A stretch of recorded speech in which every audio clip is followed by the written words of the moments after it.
And welcome back. Here we are with part 2 of our 50-ton special, a whole 9 mechs to get through. And we're kicking off with the Inner Sphere side. We've got the Centurion, a classic. It certainly is. Now, unlike some of our other mechs that we usually look at, this is not a Star League mech. In fact, this is Oldavian. Oldavian all day. All day, Oldavian, yes. Made in the early 2800s, the Centurion would see battlefields in the First Succession War, not before that time. And the truth is that to a lot of people, this is just a Davian mech. For a long time, this was probably one of the most common mechs you would see in their arsenal, and certainly not one to ignore. Our AC-10 can put out a fair amount of firepower with very little heat, and that LRM can also make your day very uncomfortable at range. Certainly harry your opponent while you close in for that AC-10 shot. And then with medium lasers to back her up, she's a pretty good medium brawler. She's not the fastest out there, that's true, but she has pretty good armour, and she's been known to take a kick in and keep on ticking. Now, I know the boffins won't be very pleased with me for saying this, but it has to be noted that the 2 medium lasers that the Centurion CA9A carries are in fact in the wrong location. There is supposed to be one mounted in the CT pointing frontwards, but there's supposed to be a rear-mounted medium laser. Unfortunately, the boffins were unskilled and couldn't actually put any rear-firing weapons in at all. So, in essence, they put them all forward. You may have noted this on a few previous ones, such as the Wolfhound, for instance, which is always supposed to have had a rear-firing weapon, and later on, mechs like the Archer are supposed to have 2 rear-mounted medium lasers, but they just stuck them on the arms instead. Yeah, I don't know whether that was something to do with the limited quality of the simulator we have to work with, or whether just the boffins being lazy, or a bit of both. Oh, probably just laziness, to be honest. The boffins are usually quite terrible.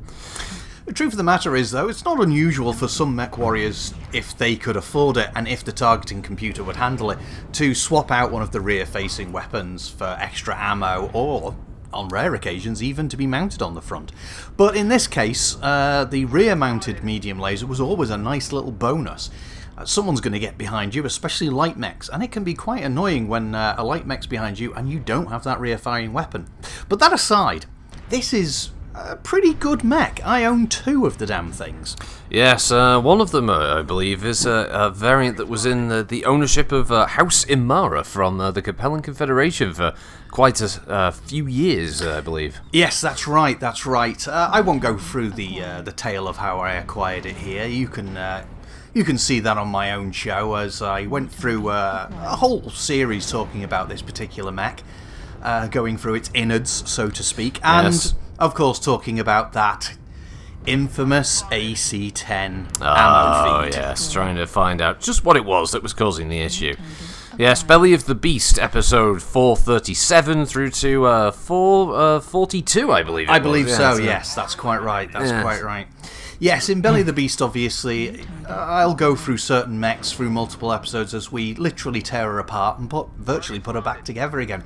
But yes, that linkage for the ammo feed has always been an absolute nightmare. As I'm sure you know, my colleague, it moves through from the shoulder mount. And unfortunately, the way the mounts are set up, sometimes they unfortunately cause a bit of an issue. The feed is supposed to obviously turn and pivot so that the ammo can continue to move through, but sometimes it doesn't quite turn and it doesn't quite pivot, causing a blockage. It just gets stuck, basically.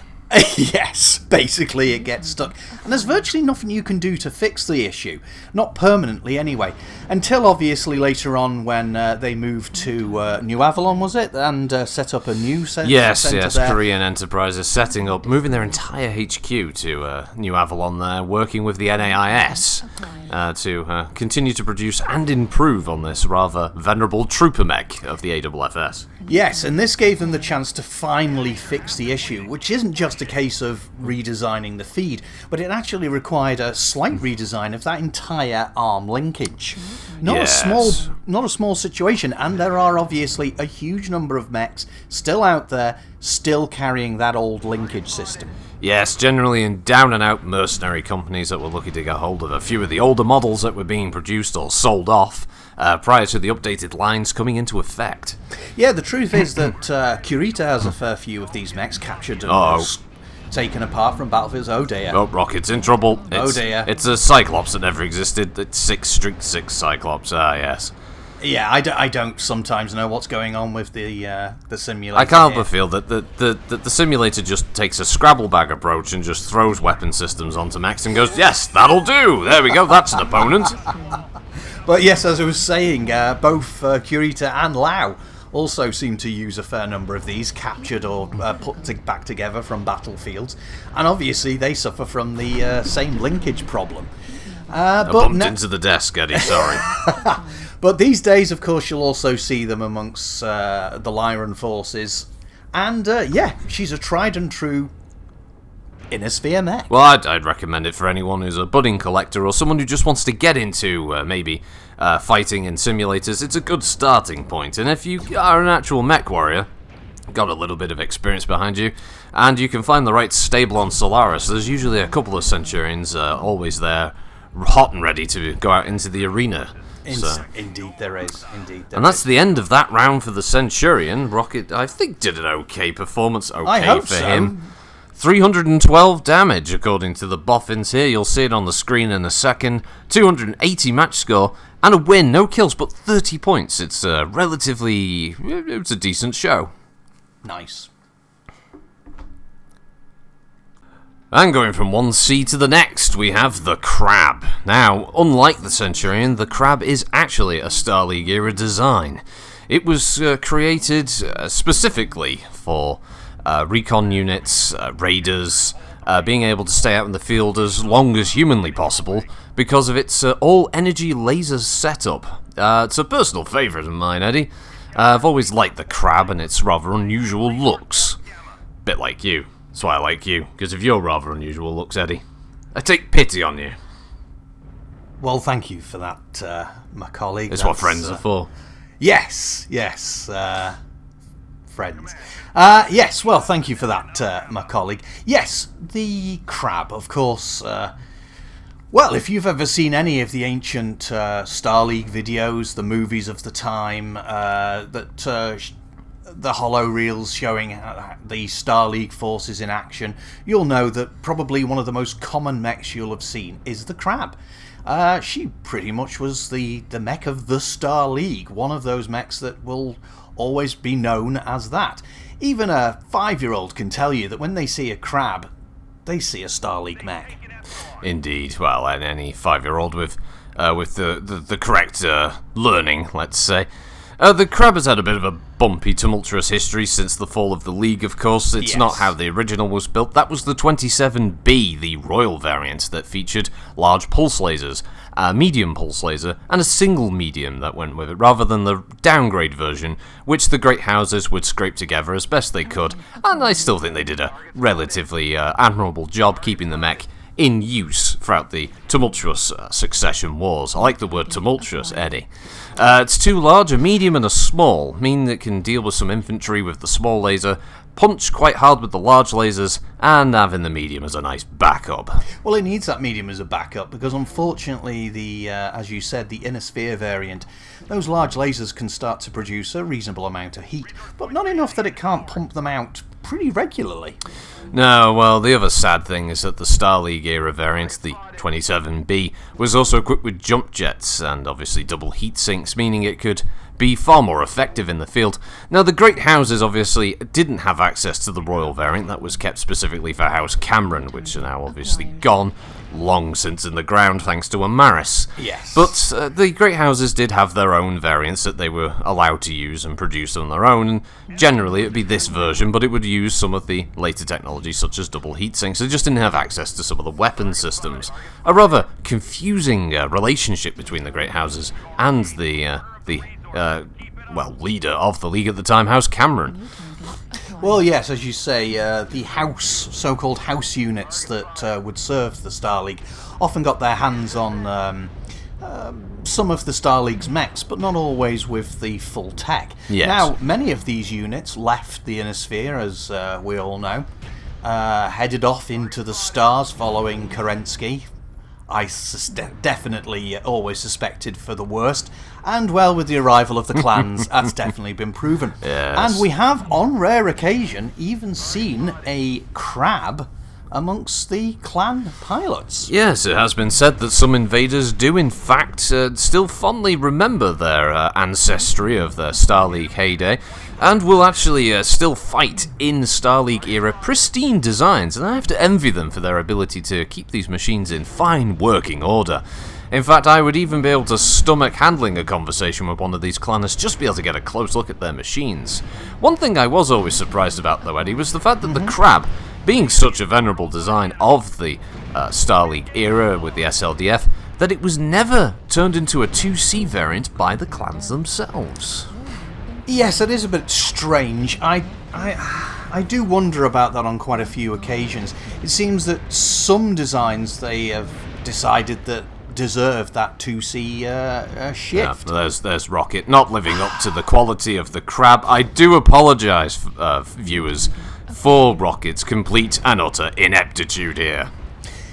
Yes, but getting back to your question, it does seem a little bit, I don't know, odd that the clans choose some mechs to build 2Cs out of, and others they don't. Why such a staple of the Star League, the Crab, wouldn't be chosen to do this? I just can't imagine. Well, my colleague, as you can hear, is just choked up by the whole idea that this is a mech. It's so sad. Personally, I think it's a good thing. I would hate to have seen them try to create something out of what is one of the golden mechs of the Star League era. And when you do see these venerable mechs out on the battlefield, you can't help but hope they're going to come back in one piece because, well, up until recently they were becoming rarer and rarer. Yes, thanks to the resurgence in Lost Tech. Luckily, the Crab has been given a new lease of life here in the Inner Sphere, and it's good to see it back, I have to say. But, unfortunately, Rocket's simulator team are, well, failing miserably. God knows what he was doing there. I don't know what he was doing, just running around like a headless... That sim pilot was mental. Running around like a headless chicken. But how did it end for Rocket in his Crab? Well, the boffins tell me that he did 251 damage, which is not that great, let's be honest. 174 match score, with no kills and a loss. This gives it the unfortunate score of just 15. I'm sorry, but I'm afraid that Crab has been boiled. And then we go over to the Enforcer. What do you think, Eddie? I think this is a mech that is quite rightly one of the mechs of the Davians. This mech may seem basic on paper. Obviously, as we know, the Davians love their autocannons, and the AC-10 on this thing is a workhorse weapon. Also, that large laser also gives it a reasonably good punch, and the small laser. This is an excellent city fighter with its jump jets, and when paired alongside Centurions, these two work so well together. They do work well together, Eddie, but they're also rivals within the AFFS military, both built by different companies. Akanar Battlemechs here with the Enforcer, and Korean Enterprises with the Centurion.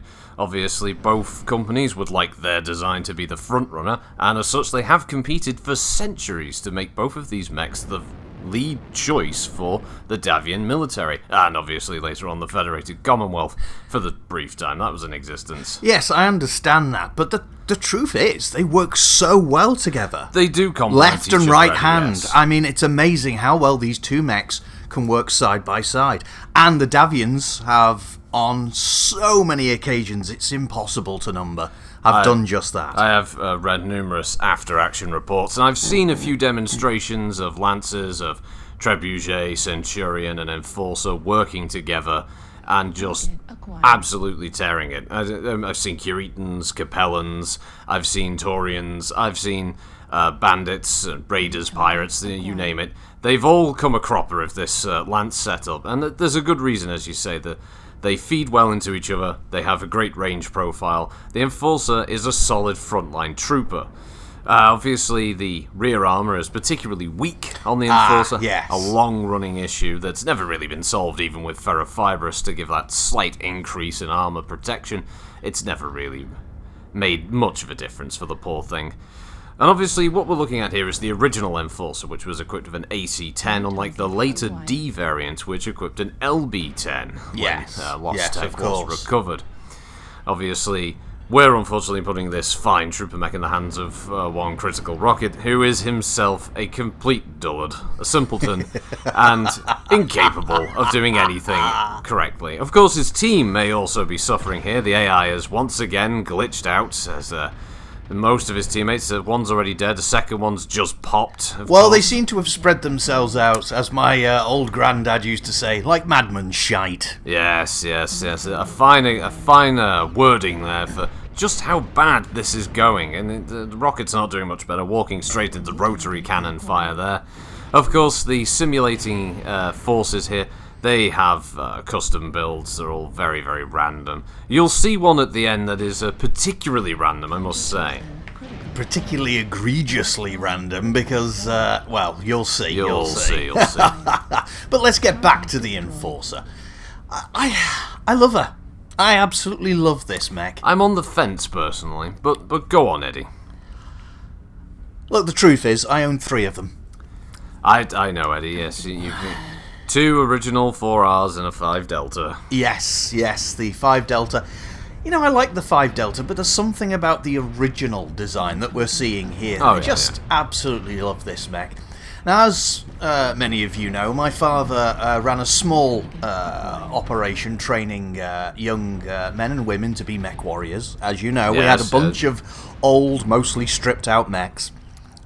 2 of those were Enforcers, and though they weren't specifically the mech I learned to pilot in, I just fell in love with them immediately. They look exactly like the kind of mech you know you're going to have a tough time bringing down. They really are the perfect example of when someone says a trooper mech. You think Enforcer. Well, I mean, I had the pleasure of obviously being able to go to your father's workshop back in the day when he was still with us. And I remember thinking, Eddie's your son? Because...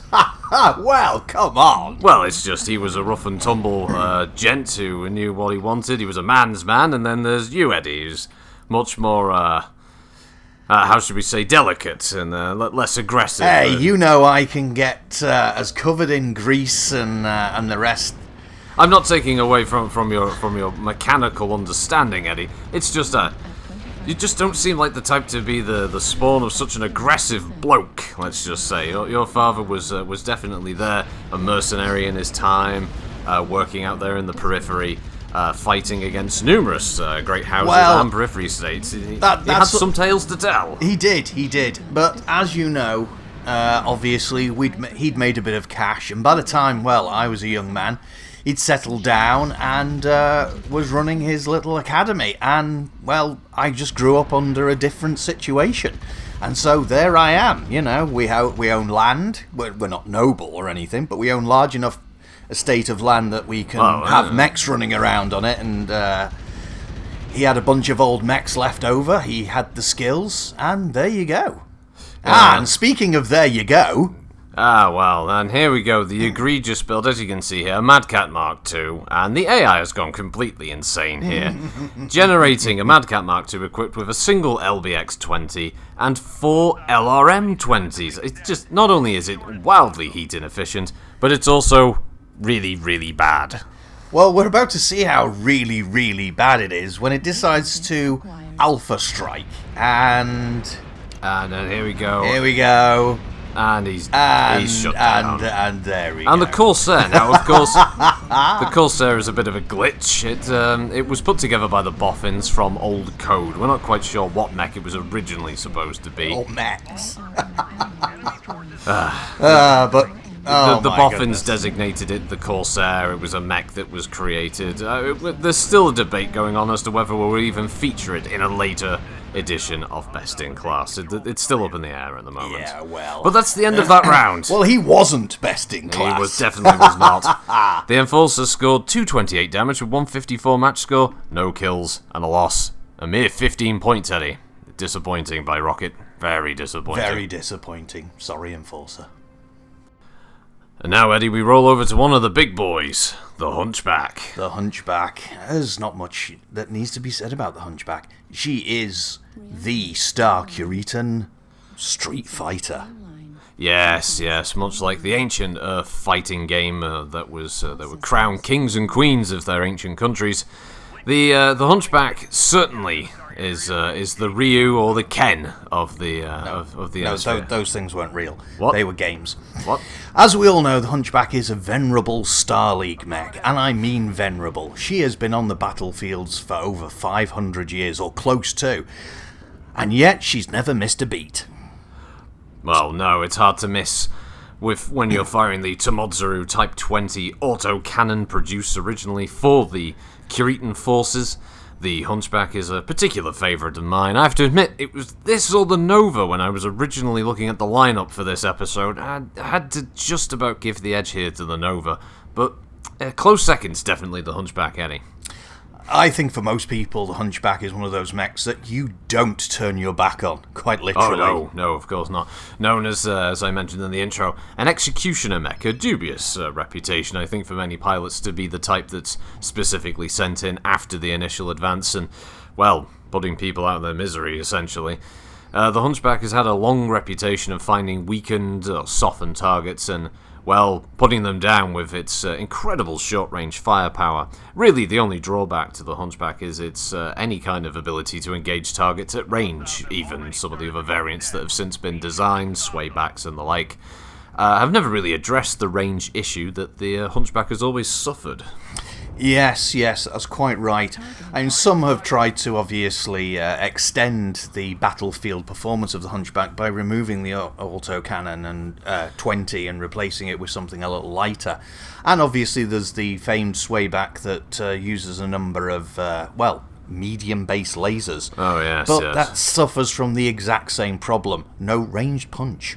Yes, and even some of the later designs have never really put that much effort into increasing its range capability. I guess the view that any engineer would have is, why mess with something that already works well when you already have units that can support it at range while it gets close? And it's true, the Hunchback is a particular favourite of many mech warriors for its brawling capability. Those fists combined with its lasers, even when it runs out of ammunition, can still be an effective fighter. In fact, the Hunchback was the first mech that was ever featured on my own spin-off series from Best in Class. That was the... Oh god, Eddie. I've forgotten, I'm fizzing just thinking about it. It's my Trivid series, known as Big Balls with James McCracken. Big Balls, yeah. Who came up with that name again? Oh, it was her indoors, Eddie. Yes, I bet it was. Yes, she was shouting something about something with a big ball when I was trying to explain the show to her, and I thought, yes, that's the name. So yes, my Trivid series has had over 18 million hits on the first episode alone, where we sit down with some of the engineers and developers of the weapon systems of numerous venerable units such as this, and we talk about the development, the production. It all gets very technical, Eddie, but it's very interesting. And then at the end of the show, my favourite part is we take it out for a test drive and we just put a massive hole in a chunk of metal.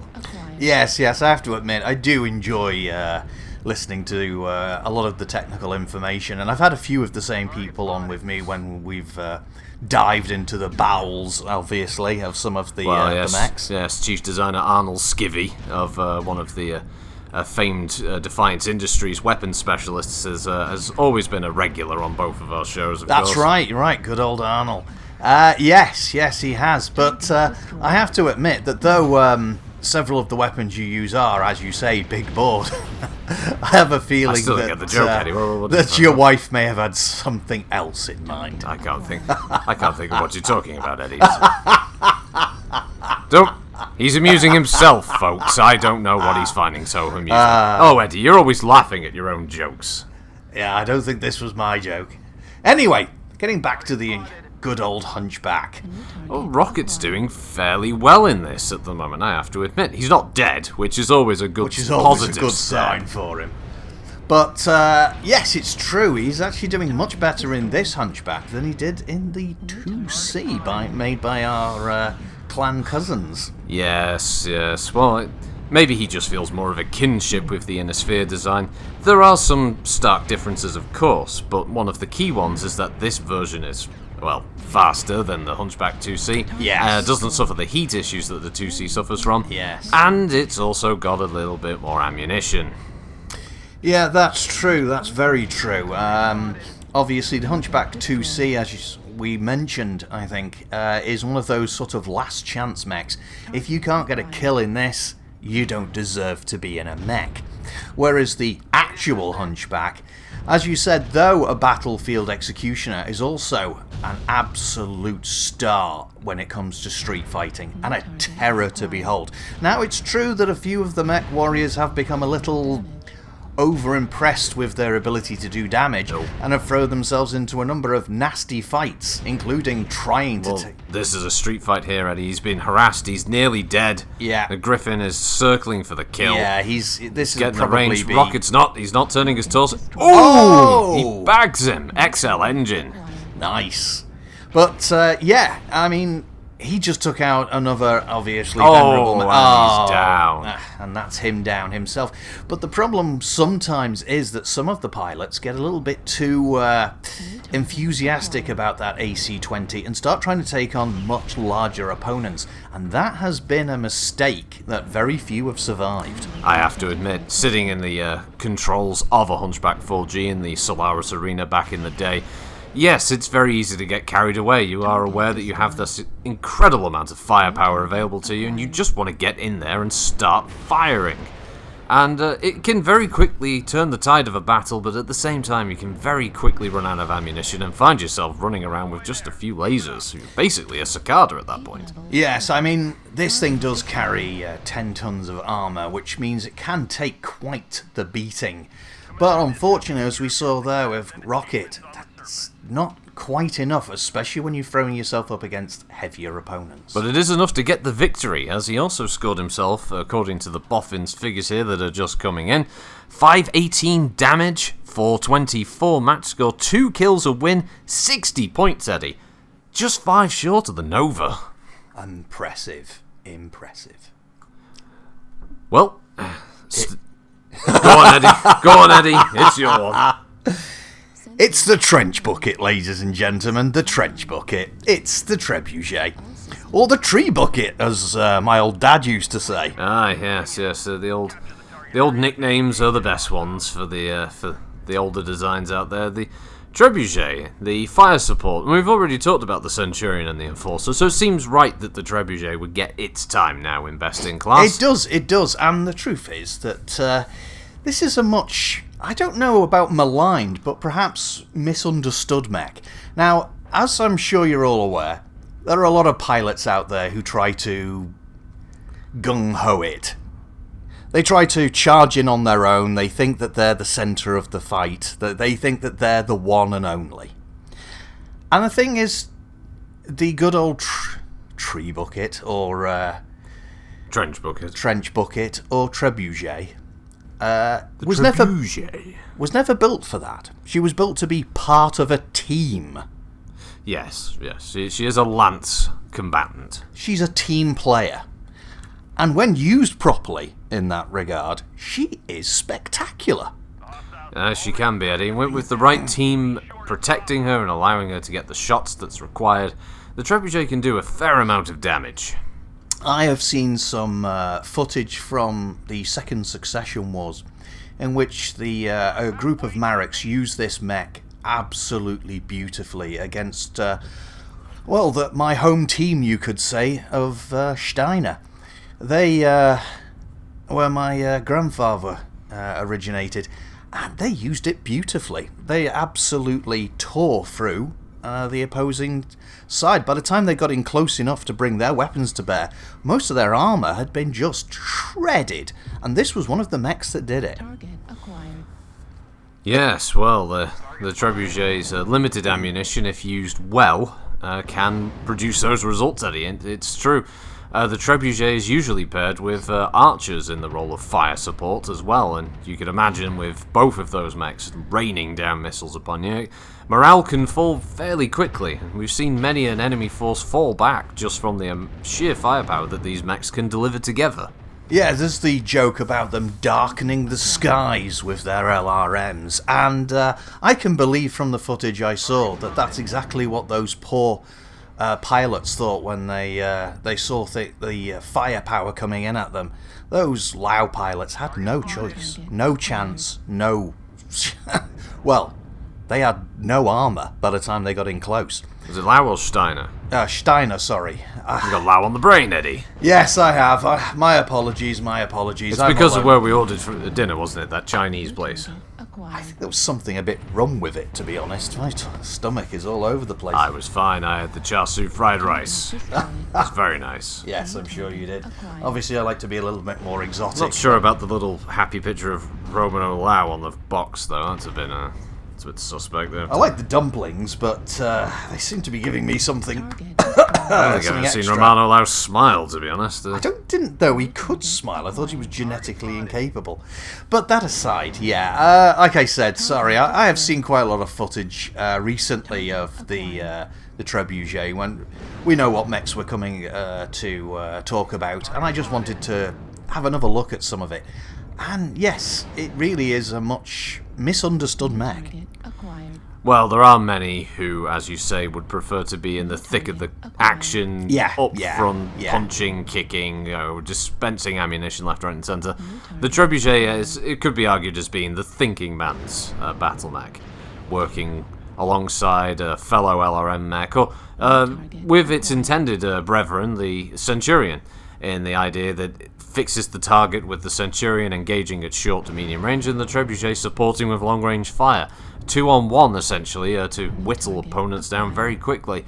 I've had a small amount of experience in a Trebuchet as part of one of the later episodes of Big Balls. And we have to say that the targeting and tracking system of the Trebuchet was particularly effective, so I can see why it's so good. What's the matter, Eddie? No, I'm just agreeing with you. Plus, obviously, it has its 3 medium lasers as short-range backup, so any of those troublesome lights get too close, they'll start to feel it quick enough. Well, the Trebuchet can also just punch them if they get close enough. It does have those fists. Yes, but its left arm obviously carries its 2 medium lasers, and they can be damaged if you use them as punch weapons. But still... Only if you don't know what you're doing, Eddie. But the round's over, and we go over. It was a short one, but unfortunately Rocket muffed it up again, with 186 damage, 196 match score. A win, however, but a mere 15 points. Puts it in contention with the Crab and Enforcer and the Hunchback 2C. They're all equaling the score there, Eddie. Yeah. Let's see what the Ukulele can do. So finally, Eddie, we come to the last mech, but certainly not the least, in the lineup of the 50-tonners. Yeah, the Ukulele. Quite a new boy on the battlefield compared to, quite a few of the ones we've seen so far, especially considering the age of things like the Crab or the Hunchback. This is a mere baby just learning to crawl, let alone learning to walk, and yet it does a good job. It's a surprisingly effective trooper mech, but not surprising for the Lyra and Commonwealth. They are, if nothing else, very, very effective weapons manufacturers. Always have been. Yeah, they certainly are. They certainly are. This is a departure, I think, for Steiner as well, because they're generally known for jokes such as the Steiner Scout Lance. They prefer assault mechs over scouting, and being able to move quick. If you've got enough firepower, it doesn't mean you need speed. Matter. Yes. But the Ukulele is very different. Close to 100 kph with its base loadout, unless you can modify the engine in some way, of course. It's equipped with jump jets. It has a single LB2, 2 ER small lasers, an SRM6, a large pulse, and an ER medium laser. It can engage at all ranges, and as such is quite rightly considered a trooper mech for the Lyran forces. But it's at the medium range that probably it really opens up, and I mean opens up its opponents. She's fast, she can get into the right spot with those jump jets. That right spot can be above the enemy. And, looks like Rocket is doing just that here. He's got himself onto some high ground and is using that to pepper larger opponents beneath him. And that's pretty much what this mech is great for. That's why she's also not just good out in the open field because she has that burst of speed, but in city fighting with those jump jets, she's also an excellent opponent. And, Rocket's oh, well, he's taken a few hits here, but he's basically using to some extent, right, maybe staying in the same spot rather than firing and finding a new position, but that seems to be working for him so far against that much slower, what was that? That's an awesome. It's an awesome, yes. So, yeah, he's using her the way she was built to be used to an extent. Now, if we were in a more open location, her speed, compared to some of the slower mediums, and is still fast enough to keep up with some of those light mechs as well. It looks like his tactic has paid off, as his other lance mates have now struck the Awesome from behind, and it's fleeing for its life. Yeah, he's kept it in place long enough. The pilot obviously hasn't been quite as aware of his... That's it. Pilot is down. Wow. And take into account, an Awesome is not a mech you usually take out easily. Some mistake by the pilot there, I think. This was some kind of blasphemous AI creation here where... and it looks like the AI has started a conversation with itself. It appears to be having an argument now. Now, as I'm sure our fans will be aware, this is the boffins in the back. They start these crazy arguments as if these are real pilots. We see you laughing. See you laughing over there. Yes, very funny. With your white lab coats on. Wave. Yeah. This is them. This is all them. I don't know where they come out with the ideas for some of this stuff, but frankly, some of them are just bizarre. The problem is this conversation is going to completely dominate all the action on screen, and for a change, it's actually unfair on Rocket because I think he's done a half-decent job so far in this match. Not just that, the Uziel is my pick. I just think that though she's a new mech, and I haven't really had a chance to really get into the bowels of an Uziel myself.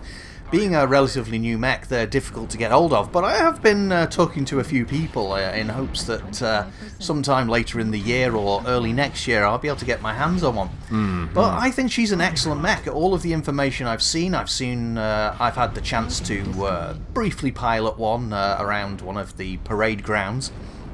She is an excellent mech, and you can tell she has been built with Lost Tech in mind. Oh yes, she's not even just Lost Tech. The LB2 is obviously a new piece of equipment based on the Invaders' own LB2 weapon systems, because the Star League never produced an LB2 or a 5 weapon system. I know, but I mean, there's something. It's just academic at that point, as Rocket has popped his CT and decided to go to sleep for the rest of the match.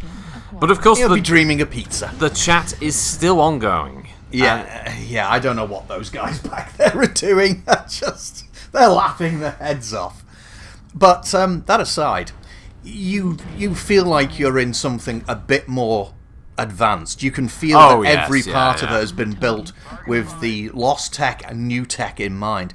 And it's quite clear that this mech has also been built with the idea that perhaps in the future, some of that clan tech, as you said, would be in there too. Well, if you can obviously capture some clan weaponry, not only is it lighter and better built, it means it's more efficient and lasts a bit longer. You could also use that extra weight that you've been spared for things like ammunition or extra armor if need be, which can always help a medium mech like the Uziel, which it has a decent amount of armor, but more armor is always good if you can get it. Of course, but the Uziel is definitely one of those mechs that is going to be the future frontline mech of probably, Hochsteiner anyway. I mean, obviously, they brought in the Centurion and to a lesser extent the Enforcer during their brief tenure as being part of the Commonwealth. The Commonwealth. But it's quite clear that this is the mech to take them into the future, I would say. Yeah, I'd have to agree with that, Eddie. It's looking like a bit of a close match. This is the final 2. It's a Shadow Cat versus a Flea, of all things. Yeah, the AI's having a good little fight here. fast movement, both mechs using their speed and maneuverability. Well, it's interesting to see just how advanced the AI can really be when it's left to its own devices. Some people scoff at the idea of watching the computer essentially play itself, but I find it fascinating, Eddie, sometimes, just to see the kinds of things that the computer can do. Yes, almost as fascinating as the craziness that's still being displayed by the boffins in the back, who now seem to be arguing about biblical texts. I've no idea what that's got to do with anything, and I want no part of it. You're all mad. You're all mad. Mad. You're all on notice, all of you. Mad as hatters. Well, that is indeed the last match, and it was a good one for Rocket, actually. 401 damage, 309 match score, and a win. 40 points for the Ukulele. I'm not surprised. And that takes us over to the standings, Eddie, as we see here. The scores on the doors. And, well, the front runner is definitely the Nova at over 60 points. But yes. The Hunchback is very close. But the Grand Mele could change that. The Nova dies first, it loses 10 points. And if the Hunchback gets the first kill, it could get 15 points. But who knows? Everything could change with this next Grand Mele. Here we go. And this is it, Eddie. We go into the Grand Mele to finish off today's episode. Oh, this is on the mean area of Solaris known as the Outer Reach.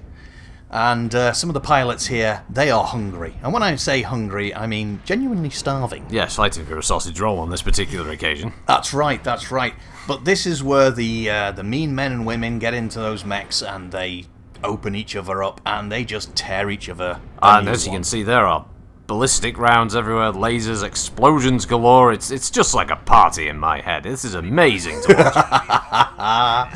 Yes, you love to see things getting torn apart. I like to see things getting built, but yes, I have to admit that this is fun for all the family. Shredded metal, screeching everywhere, and it's just so enjoyable to watch. Oh, bits falling off. Oh, speaking of falling off, so much action going on already on the screen.